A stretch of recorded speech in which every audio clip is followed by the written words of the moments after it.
Olá, meu nome é José Luiz Oreiro, sou professor associado do Departamento de Economia da Universidade de Brasília e pesquisador nível 1B do CNPq. Me foi perguntado qual seria a diferença fundamental, entre economia ortodoxa e economia heterodoxa. Bom, para começar, não existe um pensamento heterodoxo, porque a heterodoxia ela se define a partir da rejeição à ortodoxia. Então, existem 1001 maneiras de ser economista heterodoxo. Tá? Então, o primeiro erro que é cometido pelas pessoas, principalmente no debate público aqui no Brasil, é falar de pensamento heterodoxo como se fosse algo homogêneo, quando não é. Tá? São diversas escolas não neoclássicas, e, portanto, não ortodoxas. Quando se fala de pensamento ortodoxo, está se falando da teoria econômica neoclássica, que se baseia em dois postulados fundamentais. Esses dois postulados não são refutáveis, no sentido lacatus, ou seja, eles não podem ser refutados por algum teste empírico. Eles fazem parte daquilo que um Lacato chamava de núcleo duro do programa de pesquisa. Quais seriam, então, esses dois postulados fundamentais? O primeiro postulado fundamental é da maximização, ou seja, a ideia de que agentes econômicos racionais procuram maximizar uma determinada função objetivo, que pode ser uma função utilidade, no caso dos consumidores, ou pode ser uma função lucro, no caso das empresas. E esse segundo postulado é o postulado do equilíbrio dos mercados, ou seja, a ideia de que os mercados estão funcionando continuamente, ou quase continuamente, numa situação de equilíbrio entre oferta e demanda, de tal maneira que, via de regra, não existe coisas como desemprego involuntário, porque, na verdade, quem não está trabalhando é porque prefere não fazê-lo, então não existe desemprego voluntário, e os mercados estão continuamente coordenando a atividade econômica. Então, nesse contexto, ser heterodoxo significa rejeitar estes dois elementos fundamentais do programa de pesquisa neoclássico.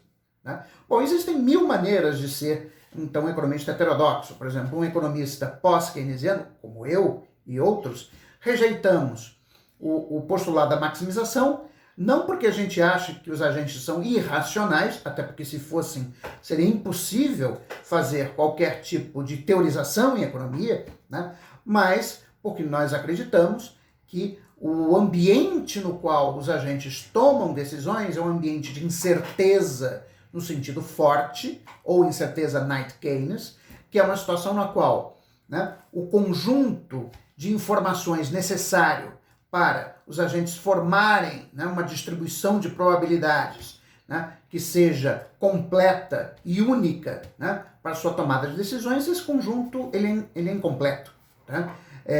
Nesse particular, os agentes sabem que é possível a ocorrência de um evento inesperado, no sentido de Shaka, ou seja, um evento que os agentes sequer haviam cogitado inicialmente, que torna impossível a definição de distribuições de probabilidade que seriam necessárias, por exemplo, para a maximização de uma função utilidade esperada no sentido von Neumann-Morgenstern.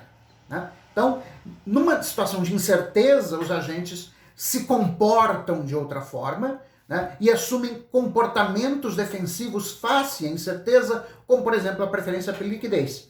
Coisa que é absolutamente impossível de ocorrer em modelos neoclássicos de equilíbrio geral, como, por exemplo, o Dynamic Stochastic General Equilibrium Models, que é o modelo padrão utilizado pelo pessoal neoclássico. Marxistas, por outro lado, já vão dizer que o individualismo metodológico da teoria neoclássica é inaceitável, que o que importa é o estudo da dinâmica do conflito de classes. Enfim, existem 1001 formas de ser heterodoxo, mas apenas uma forma de ser ortodoxo, que é aceitar os postulados do programa de pesquisa neoclássico. O programa de pesquisa, lembrando que no sentido de Lacatus, ele tem dois componentes, tem o núcleo de proposições não refutáveis por evidência empírica e um cinturão protetor, né, de modelos que são submetidos ao teste empírico. Quando se fala de evidência empírica, né, se fala justamente de confrontar as previsões do cinturão protetor com os dados observados por um modelo econométrico ou estatisticamente coletados, etc, etc. Né?